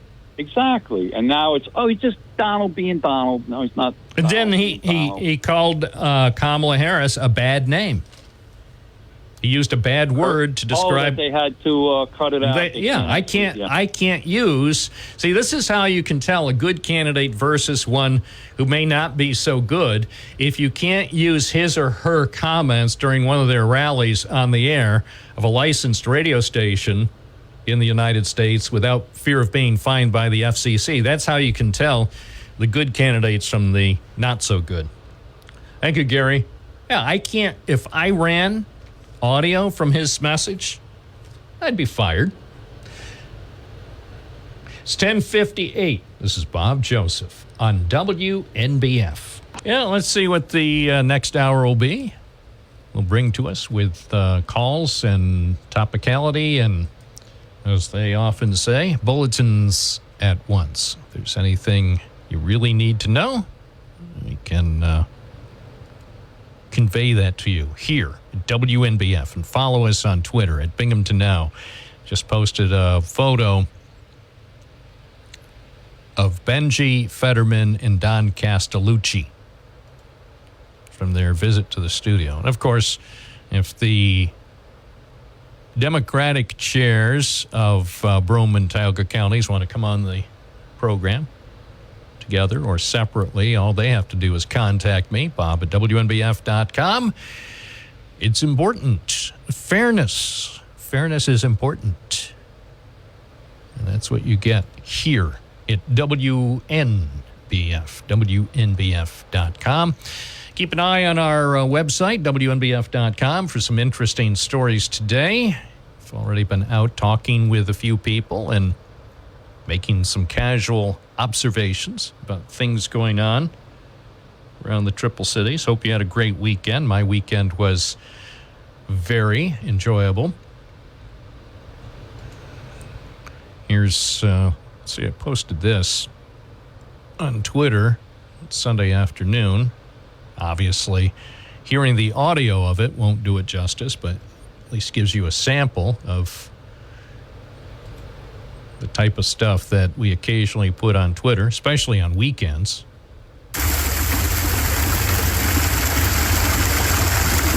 There it is. A nature reserve. I know, you say, wait, this sounds like water. It is water. And if you were looking at the video that I shot, it's a 1 minute video at the beautiful nature reserve, not too far from Binghamton, just far enough. That was a beautiful, beautiful Sunday afternoon. I almost fell in. Almost fell in, but I didn't want to damage the camera. Anyway, the tweet said, Mr. Blue Sky, because the sky was so blue. There wasn't a cloud to be seen anywhere Sunday in upstate America. So you can take a look at that video if you want. Hey, a lot of people already have looked at it, and one person said, awesome. I even, as part of my upstate America goodwill tour, I even spotted a person wearing not a regular Buffalo Bills t-shirt, one that said Florida Keys, Bills backers. So he and his wife live, I believe, at least part of the year down around Key West. I didn't ask him specifically where, but anyway, he had a blue and red and white t-shirt, and it said Florida Keys, Bills backers. And yesterday was a good day, of course, to be backing the Bills. Yeah, it was a good day. Defeating the Titans 34-10. It's 11:16 at WNBF. Good morning. You're on the air. What's your first name? Where are you calling from? Good morning. DJ from Binghamton. What's going on? Oh, not much. How are you, Deej? Well, I am doing very well and blessed. Hey, how about them New York Liberty? Did you guys know that they won the championship? The other teams and games are prolonged or whatever, but the New York Liberty shot their shots and brought us through to greatness once again. Yeah, you going to the big parade? Is it going to be at Binghamton? I don't know. I went to the last one. When was that? Columbus Day. I don't know. I would think the parade will be in Manhattan. Well, why don't you go down to the parade and you could be the correspondent? You could do a live report from the parade. As the song goes, I do love a parade. Oh, boy. What else is new? What's going on? Nothing. It's not a darn thing. Not a darn thing happening. I went to Courtside last night. You ever been to Courtside yet? Yeah, they're in my neighborhood. I always visit my neighbors. Yeah. Well, they're closed when you function in the daytime. They're not open in the daytime, I don't think. Yeah, they are, as it turns out. Oh, really? It was nice. Well, it is nice. It's a nice neighborhood. I'll tell you what. Of all the neighborhoods in Binghamton, this is the nicest. So, yeah, I watched our president make French fries, and last night I went there and didn't know what I was going to do. I mean, I just wanted to see the Mets win. And, yeah, that didn't go. That didn't go right. But I'm under the impression, and don't broadcast this, I'm just under the impression that the whole thing is rigged, and it's mainly because they need the money. The baseball companies and the networks need the money, and if it was going to be a Subway Series, they wouldn't make nearly as much money. So I'm just under the impression the whole thing is rigged, and there was no way there was going to be a Subway Series because the only people really who would watch it are New Yorkers. And that means Fox, the Fox Sports, and Rupert Murdoch, or whoever's going to make all the money from the World Series, they wouldn't make very much money. Whereas with the Dodgers and the Yankees, with Los Angeles and New York, and the entire country interested, more money will be made. So I just think the whole thing probably is rigged.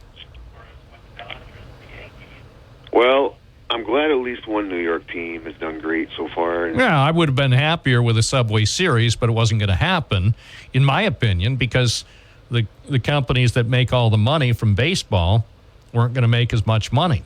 So I think they want a 7-game World Series. I think the people who control these things, the money people, were going to see to it that there was going to be a Los Angeles team and a New York team, because that's how you make the most money. Los Angeles and New York. I don't know. That's how they make the most money. So I don't think the Mets had a chance. Once the Yankees had clinched, I think the people who run baseball, I mean, it's very similar to wrestling. All these things are, I think, predetermined. Well, have you seen any games? Have you seen Courtney Vandershoot? Have you seen No. John Quell Jones, Bree Stewart, Sabrina Ionescu? Nope. Ionescu. I've seen 0 games. I don't watch the games. I have to get out and do stuff. I'm not going to sit around watching games. If my life ever gets to the point where all I'm doing is sitting around watching games, then I would have to take a very serious look at what I'm accomplishing. They should have had the game at courtside, but you know, all I saw was baseball and Jets. Oh, my Jets! What happened to my Jets? I don't know. I don't follow the New Jersey teams. You know, I mean, New Jersey is entitled to their football. New Jersey has 2 teams. New York has 1. So I follow the Bills. As I said, the Bills did well yesterday, even though they had a shaky start. But in the end, they prevailed over Tennessee. So that was good news for New Yorkers. Don Morgan calls them the Bells. You ever hear him say their name? No. The write-in candidate of the 2024 election calls them the Buffalo Bells. I think you got that from me because I said it on the show one time on this station. I said the Buffalo Bells. I don't know. Well, life is good anyway. Okay, that's great. All right, go out and have fun. Go out and enjoy the day because you're not going to get another day quite as lovely as this, except for tomorrow and Wednesday. It's 11:21 at WNBF. Still trying to figure out when the parade is going to be for the Liberty. It says all of New York city will be celebrating, including they'll have a ticker tape parade. So I'll let you know. I want DJ to go down to Manhattan to cover the ticker tape parade. And I can't wait. I mean, I'm not going to be there. I'll watch it, but I want DJ to do live reports. Brianna Stewart said the wait was so worth it. So that is good news. As far as the parade, I'll keep you posted. I love a parade. I'm not going. I can't because I have to work here at the station. If I could get someone to fill in for the program, I could go to the parade. But that is not going to happen. 11:22 at WNBF. Good morning. You're on the air. What's your first name? Where are you calling from? Yes, good morning, Bob. Vinny calling from Binghamton. Morning. Hey, yesterday I woke up, had my breakfast, had a cup of coffee, and went out to grab my Sunday paper. And right there on the front page, we've got election coming up. Front page, GOP prepares to challenge the election. Republicans and their allies are preparing to contest the November 5th U.S. presidential election. Lawsuits state by state challenging potential losses and forcing Democrats into a defensive posture for fear of post-vote chaos.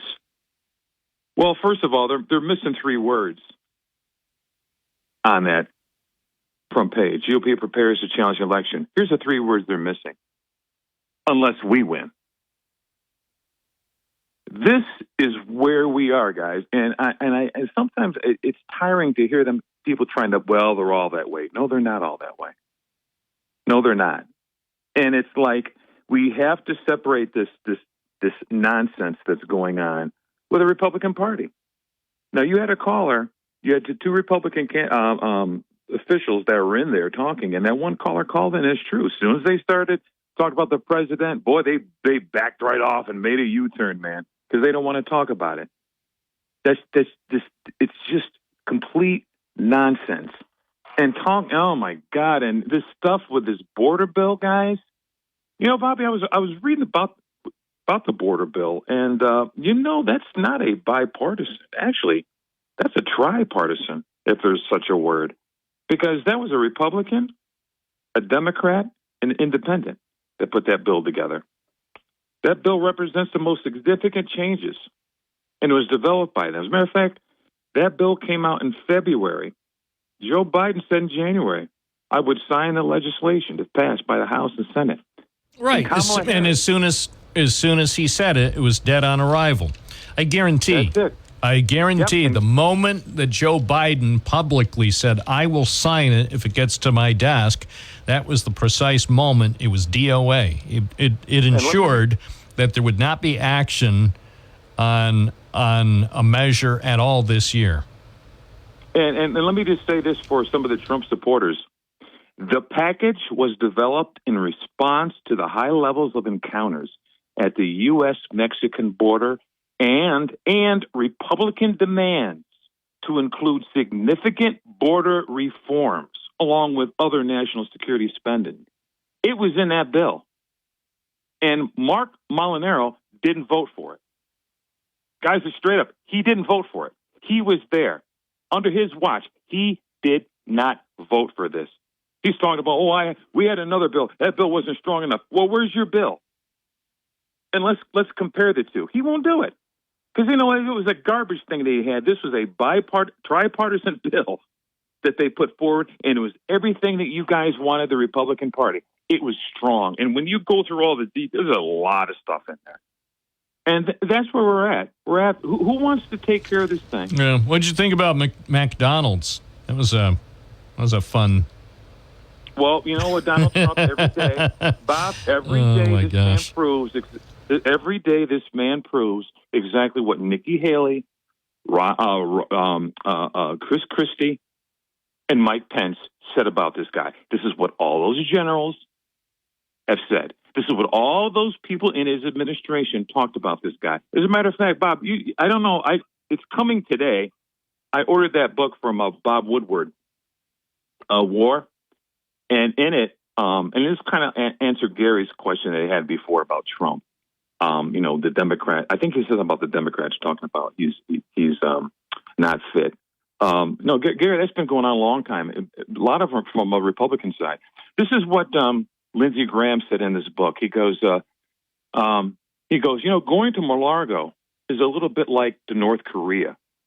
Everybody stands up and claps every time Trump comes in. Well, of course. The South Korea. Well, he said if you want to come back, you better show your appreciation. Well, he told in the book he goes, listen, because he told him Biden won fair and square, but that Trump doesn't like to hear that, and he goes on Graham's attempts to give Trump advice for this year. He goes, look, you've got a problem with moderate women, and he told him, listen, the people that think that the Earth is flat and we didn't go to the moon, you've got them. Let it go. And he keeps trying to tell him, look, you got to move on, because if you don't move on, January 6th will be your obituary. So, well, we'll see. I don't know. It's all up to the voters. That's why it's so interesting to me. I'm like everyone else. I have one vote, but I think this whole process is fascinating. Well, it's disheartening. What part about it's disheartening? Bob, how are you going to the GOP? The election's not even done. We as voters, Bob, haven't even voted yet, but yet the GOP is prepared to challenge the election. And Democrats are too. How are we? Did I miss that part? Whereabouts? Where we got? I'm sure if the Democrats wind up losing, or apparently losing, when the initial vote count is announced, say after, and again, everybody needs to take into account, take a deep breath, and know that the polls will close in every time zone at local time, probably at 9 o'clock or so local time. So polls don't close by East Coast time till whatever, probably midnight our time or whatever. But don't think for a minute that the coverage you're going to see on TV on Tuesday night or early Wednesday morning is necessarily going to tell us who won, because you, Vinny, know, and I know, and every American who's followed elections understands that the results may not be clear for a few days, because we can pretty much surmise it's going to be close. But that doesn't mean that there are some bad things going on. It just means that all the votes have to be counted. But I guarantee you, Vinny, if, say, by Friday or Saturday of election week, it appears that Kamala Harris has lost, you can bet your money Democrats will challenge the election. No, for what? Come on. You're telling me. I'm going to make note of this because I'm going to keep this on tape, Vinny. So you're telling me if Kamala Harris, it appears, loses by a very, very, very relatively small margin, you're saying the Democrats aren't going to challenge it? For what? No. Okay. All right. You're on record. I don't know. Maybe the Democrats won't. I would be shocked, I tell you, shocked, if it's really close,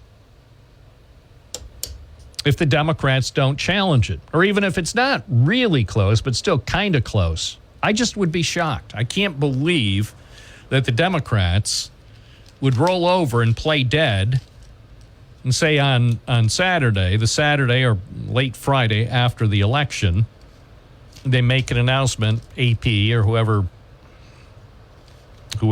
figures these things out, and says, okay, we've declared the winner. It's a very close race, but we have declared that Donald Trump is the winner. I can't believe Democrats aren't going to challenge the results. Maybe they won't. I just can't. We'll see. We'll see. I don't know what's going to happen. We don't know what the results will be. We do know it's probably going to take a few days, like it did in 2020. I think of all things, I think it was Saturday afternoon, right about 1 o'clock. I went across the street to pick up some food, When I say across the street, here on Court Street. I hadn't paid any attention to the news on that Saturday morning. And then I looked up on the TV monitor, and CNN said, yep, Joe Biden has been declared the winner. That's what if on Saturday afternoon after Election Day, CNN declares, yep, Donald Trump is the apparent winner. And you don't think Democrats are going to challenge the results? It's 11:32. With Bob Joseph, WNBF. 607-772-1290 is the hotline number. Tom from Endwell, you're on. How's it going today? I just want to call and kind of counteract Vinny there. You know, again, he uses the most bipartisan bill ever put in. Vinny, again, you said there's so many things in there. Mention them and mention how many illegals are going to be allowed in America daily. Nobody will answer that. You know why, Bob? Because they know it's not bipartisan and it's not good for America. And for Vinny to say that the Democrats don't challenge it, he needs to go back and do a little bit of research. And in 2020 or in 2016, the Democrats created the whole dossier of Russia collusion to overturn the presidency. But what about Hunter Biden's laptop? How can you get on the air and talk for over a minute and ignore, okay, it was less than a minute. How could you get on the air and talk for 50 seconds and not mention Biden's laptop? Oh, the conspiracy theory that the Democrats and the liberal media... Yeah. How is it you conveniently didn't even mention Hunter Biden's laptop and you were talking for nearly a minute? Because I was talking about somebody at something else that you want to take me off that conversation because you don't want to talk about that conversation no more. So you want to change it. That's why I haven't brought it up. But always remember, the same people that tell you things are a conspiracy theory that wind up being true and censoring information on big tech. Even Zuckerberg came out and said, yeah, he was forced to censor anything that was negative to Democrats. Yeah, but this is a party that we trust. I mean, seriously, I would love to have a conversation with Vinny because this guy just talks in circles about absolute nonsense. Vinny, how many illegals are going to be allowed in America every single day on this most bipartisan bill that was put out? All right. I appreciate your call, as always. Thank you. Dave from Vestal, good morning. You're on the air.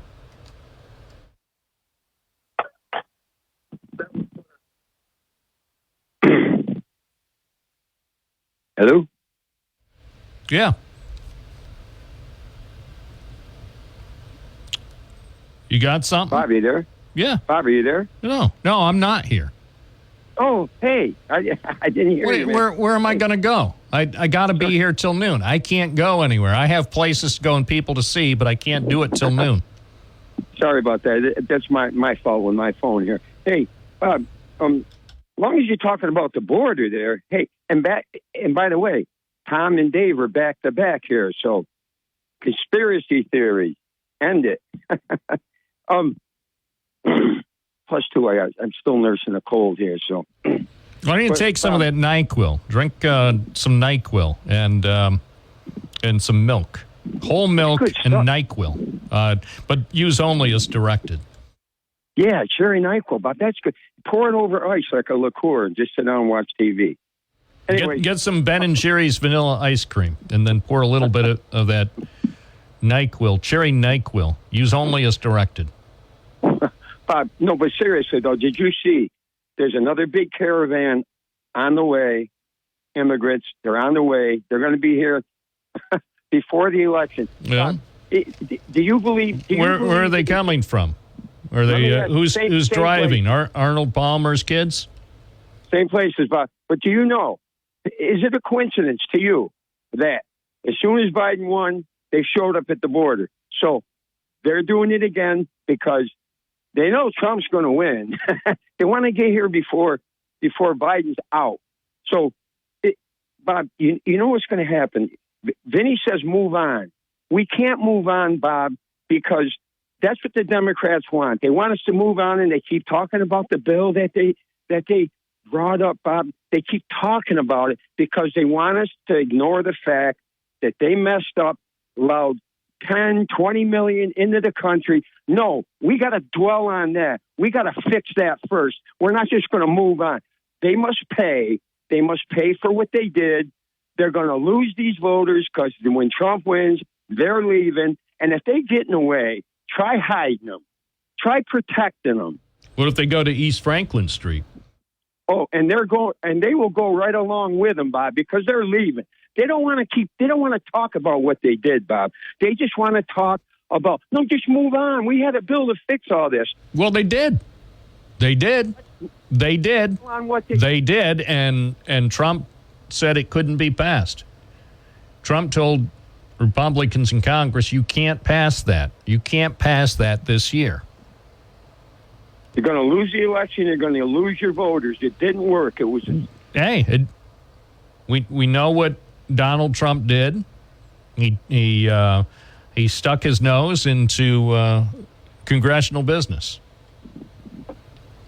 He did. He did.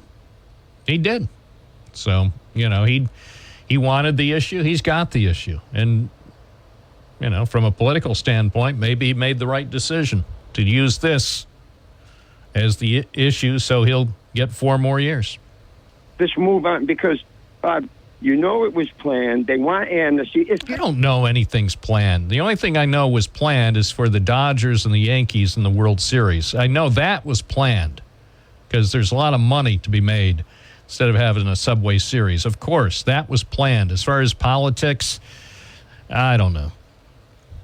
Thank God for that, Bob. The 2 best teams finally are going to be. No, it should be the Red Sox and the Mets, and you know it. You know it, man. You're just afraid to say on live radio that the Red Sox and the Mets, and it should go 7 games, but that's not till 2026. That's why I don't like the new format with the playoffs, Bob, the way they're doing it, because a team that had just a mediocre year, that's barely getting the playoffs, they can win it like Arizona Diamondbacks. Exactly. Don't get me started.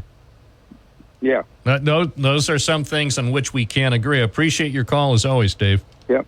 Thanks. Take care. Thank you. It's 10:41 in Chicago, 9:41 in Denver, and 8:41 in Malibu. Hi, everyone. This is Bob Joseph. I'm in Binghamton. It's 11:41 here. Almost lunchtime here. For you people in Malibu, you have to wait 3 more hours for lunch.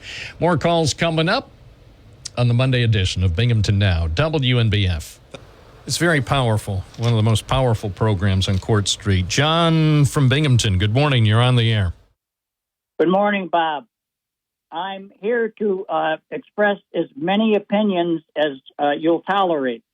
Number one, the hate spreader is back there again, and just recently was on telling us about the bill that was bipartisan that still allows a large amount of immigrants to cross the border, which is what the Republicans are trying to defeat, and Trump is trying to defeat. I also want to express an opinion about someone who doesn't watch games tells us that they're fixed. Now, that's an opinion that you had, Bob. And it's just a gut feeling. So it's just an opinion. I have no proof. It's a gut feeling. It's a gut feeling because I think that the people that run the games and the people that stand to make the money, and I think it's Fox. I don't know who makes the money, and the baseball companies. I think they want a Los Angeles, New York series. So hey, do I have proof? No. Do I just have a feeling that it's rigged so that there can't be a Subway series? It's just a feeling I have. Okay, so going back to the hate spreader, the issue about has he ever listened to Jamie Raskin talk about what happens in the Democratic Party if Trump wins the election? that they're not going to certify the election and that they have some scheme set up that the election won't be certified? Well, that's why I said the Democrats will challenge the election if Kamala Harris doesn't win. That's my opinion. That's not a challenge. That's a 100% denial. Okay, well, that's your opinion. Now, Jamie Raskin can say whatever he wants. I really don't care about what he says. I mean, he can say it. Just because he says it doesn't prove anything. I'm just interested in why Vinny, who espouses all these opinions, hasn't listened to that. I'm sure he has. Why would he talk about that? He wants to talk about the elephant in Pittsburgh.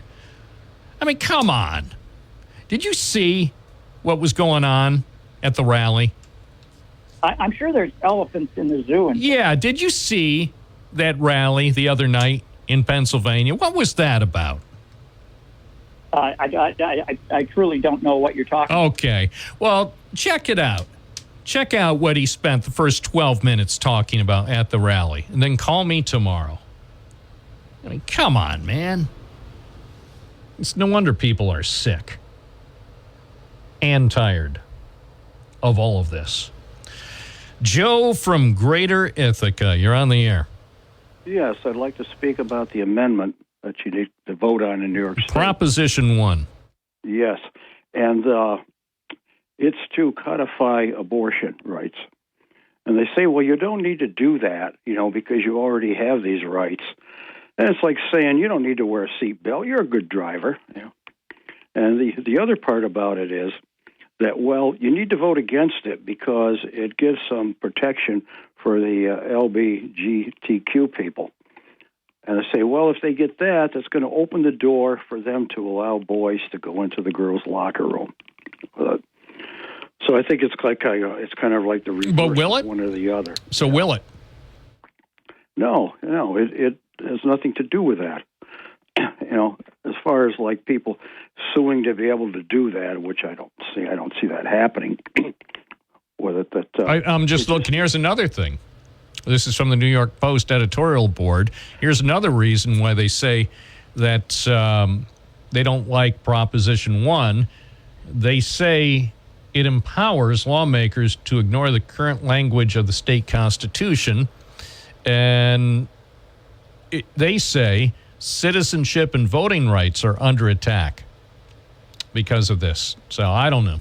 I mean, I don't know how that... I just popped it up. They just posted it on their website last night. I mean, it's clear the New York Post doesn't like Proposition 1. And it says constitutional lawyer Bobby Ann Cox, who I believe her name came up in the program earlier, she says it's a Trojan horse of epic proportions.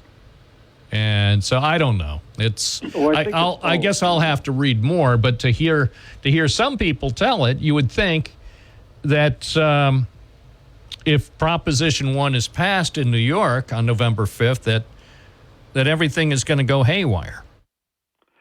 No, I think what's all behind it is some people just don't like LGBTQ. Well, that's true. Some people don't. Yeah, so it's all about that. It's all about that. Yeah, I don't understand that. I mean, by the way, I don't understand what their, what the problem is, but to your point, it's true. Some people don't like other people. Well, yeah, there's all kinds of things. There's still racial stuff. I know. Tell me about it. People, like that. Racism is still alive right here in Broome County. Trust me. Yeah. I'll give you an example. I didn't say it's prevalent. It's still alive. There's still people, believe it or not, in the city of Binghamton who have racist views. It looks like it went on down the street where I live. I got a call from a neighbor and it said somebody was throwing nails in the driveway. Well, I thought it was because of the political signs. So I had a political sign, my neighbor did, and then down the road, some people had the political sign, and it wasn't Trump. It was for the lady that's running, that's black. I have a hard time remembering things, the details like that of who was running. But I had one that had one, and it turned out what it was is the one of the ones there that only one of them had nails in the driveway, and it was the one with a mixed race couple that had the sign. So that was turned over to Attorney General, and they're looking into it. Well, that's very disturbing, anyway. Yeah. So it's it's not like everybody's marching up and down the street with hoods or anything like that, but it's there. Well, it is. There. I mean, unfortunately, even here in the Triple Cities, where I thought the Triple Cities had made some progress. Well, the Triple Cities area here in Broome County has made some progress when it comes to racism, but it's still there. I hear racist comments, maybe not every day, but probably at least once a week. And not sure I understand why, but anyway, appreciate your call. Keep me posted, okay? Sure, okay. Thanks, Bye-bye. Joe. 11:52 here at WNBF with, I guess we're possibly going to take another call. I don't know. Really clear. Not really clear. Oh, here's one. It's from the email. Oh, this is Jesse. Something he says, I can't believe something. Oh. Both sides have done that for years, and they will keep on doing. Yeah. And both sides will do what both sides always do. Of course they're going to. That's the story about both sides. Like what Judy Collins said, both sides now. Both sides will do what both sides always do, Jesse. It's not going to change. Hi, WNBF. Good morning. You're on the air. What's your first name? Where are you calling from? Jesse from Owego, Bob. Well, speak of the Jesse, I just read your email there, and you said something about both sides. Well, yeah, I thought I wrote one-sided. Well, let me see. So the topic line says so one-sided, and you said something about a caller. Can't believe a caller would say only Republicans are the only ones that are prepared to challenge the election if they lose. And you said both sides have done that for years, and they'll keep on doing it. That's what I told the caller. I said, if the Democrats wind up apparently losing at the end of election week, they would challenge it. Why would they not? I have seen it for years. So well, and of course they will. Yeah, I want Kamala Harris to call in right now. She has 3 minutes to call in and tell me live on the air that if, say, on Saturday morning, the week of election, a few days after the election, if CNN announces that Donald Trump is the apparent winner, I want her to call in and pledge not to challenge it. And you know what? She's not going to call in. Of course not. Because she would challenge it, and I would expect her to. That's to be expected. Of course they're going to challenge it. If she loses by 50 million votes, and say if it's sort of a landslide like what was the one election where the one candidate, the Democratic candidate, only won one state. If it's like that, then she's not going to challenge it. Otherwise, I bet she'll challenge it. I could agree. And concerning that proposition, which I call a cracposition, you'd have to be a 5-year constitutional lawyer just to understand it. But people are going to read that LGBTQRSTUVWXYZ, and they're going to vote for it. Guarantee you. What? Why would they? If they read it, they'll decide based on the merits. They're not going to just. It's not going to be a knee-jerk reaction. They'll read the language and carefully contemplate it to see if they believe that it's in the best interest of New Yorkers to have that as our law. That's how voters decide propositions. Well, they got to understand them. That's why they sometimes word them so convolutedly, if that's a word. They're almost hard to understand, hard to interpret sometimes. It's like, man, oh man, I need a little more time just to think about what I'm reading before I vote on it. Well, I don't know. I don't know how it's going to go. Well, that remains to be seen, Robert. What about the weekend? Was there any trouble there in Owego? Me and Don Giovanni went to the Champion Speedway and watched the motorbike race. We had a good time. Yeah, really? Sausage, peppers, and onions. Can't Oh beat it. my gosh! Do they have lamb It was speedies fun. at the speedways? I wish. I would go if they start serving lamb speedies at the speedways. I will go to a race. I pledge. I pledge to go to a race if the people that put on the race at the speedway just send me a note and say the next race we're going to have lamb speedies. I'll go. Next time I go there, I'll talk the concession and I'll put the word out for you. Yep. That's how I'll know if they want me there. If they don't want me there, just continue not serving lamb speedies. If you want me there for the next race, just announce you're going to have lamb speedies. Well, I will work on it, and I promise I will keep you posted. Thank you, sir. We're making progress. See, that alone came right at the end of the program. That alone made the last 3 hours worth it. I'm Bob Joseph. Thank you so much for listening. I'll be back tomorrow morning from 9 to noon. In the meantime, enjoy your afternoon in a safe, responsible fashion and continue to listen to your favorite station, News Radio WNBF.